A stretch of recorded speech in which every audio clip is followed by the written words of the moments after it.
కొమరంభీం జిల్లా ఆసిఫాబాద్ కాగజ్ నగర్లో మాజీ ఎమ్మెల్యే కోనేరు కోనప్ప బీజేపీ హిందూ ముస్లిం పేరుతో రాజకీయాలు చేసి పబ్బం గడుపుకోవాలని చూస్తోందని ఆరోపించారు. మున్సిపల్ ఎన్నికల్లో ప్రతిపక్షంలో ఉన్న తమకు 11 సీట్లు వచ్చాయి. సిట్టింగ్ ఎమ్మెల్యే పాల్వాయ్ హరీష్ బాబు, సీఎం ఇద్దరు ఎంపీలు స్వామీజీ ప్రచారం చేసినప్పటికీ బీజేపీకి కేవలం 5 సీట్లు మాత్రమే వచ్చాయని కోనప్ప విమర్శించారు. కోనప్ప హయాంలో కబ్జాలు జరిగాయని ఆరోపించిన నాయకులకే బీజేపీ మద్దతు ఇవ్వడం సిగ్గుచేటన్నారు.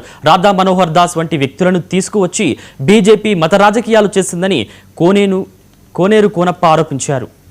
మా మీద ప్రజలకు నమ్మకం ఉంది, మా పార్టీ మీద నమ్మకం ఉంది, మా కేసీఆర్ మీద కేటీఆర్ మీద నమ్మకం ఉంది కాబట్టి 11 సీట్లు ఇచ్చారు. మాకు 5 సీట్లు మేము 20-30 ఓట్ల లోపలనే 5 సీట్లు మేము ఓడిపోవడం జరిగింది. ఇవాళ మీకు 7 చోట్ల డిపాజిట్ రాదు.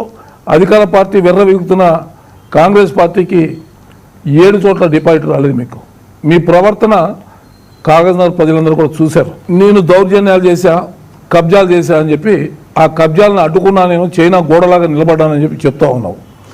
మరి నువ్వు 2 సంవత్సరాలైంది అధికారంలోకి వచ్చి, మరి ఏ కబ్జాలు నువ్వు స్వాధీనం చేసుకున్నావు, ఏ దౌర్జన్యాలు చేసి ప్రజలకు వివరించావు, ఎక్కడ మేము చేసిన 10 సంవత్సరాల పరిపాలనలో చేసిన అవినీతిని నువ్వు బయటపెట్టావు చెప్పాలా?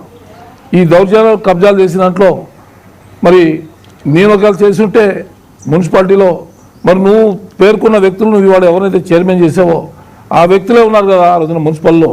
మరి ఇవాళ వాళ్ళని నువ్వు మరి ఎందుకు చేసావు? నా కబ్జాలకు సహకరించి వాళ్ళని నువ్వెట్లా చేసినావు? మరి ఇవాళ అది కూడా కాకుండా